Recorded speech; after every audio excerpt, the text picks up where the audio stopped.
دوستان یه لحظه این کلیپ رو ببینید. بياكل بطن بجعني يا ناس يا مسلمين يا عرب يا عالم أنا جوعانة. حالا این کلیپ رو ببینید.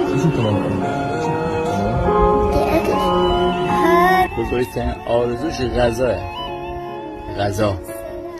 شما 1 ساعت تصور کنید بچه‌تون نوه‌تون ازتون غذا میخواد، 1 ساعت نمیتونید غذا ازش برسونید. نه یه روزا، نه 2 روز، نه 3 روز، 1 ساعت نمیتونید غذا ازش برسونید. چه سوال میشه؟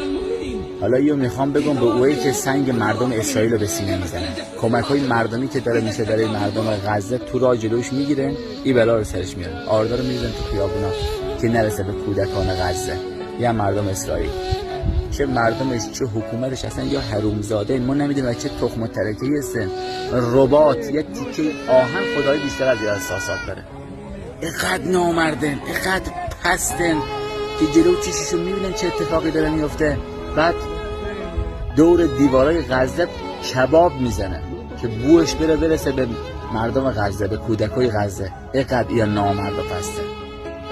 بعد جناب عالی میگه یا فکر آزادی مردم ایرانه، نه یا میخوان مردم ایران رو آزاد کنن.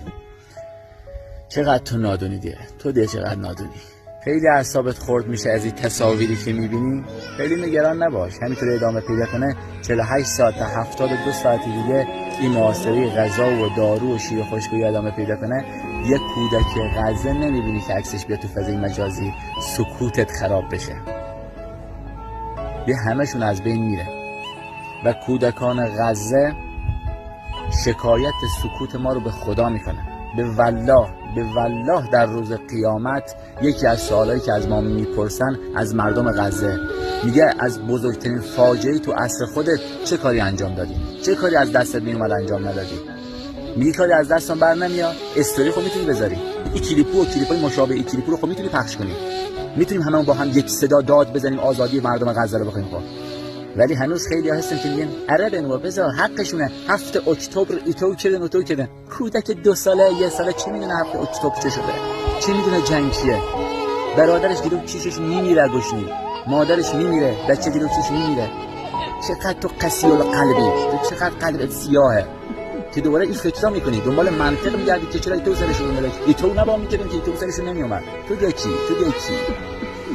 از خدا بترسید، از خدا بترسید که تو راه خودتون نیاد.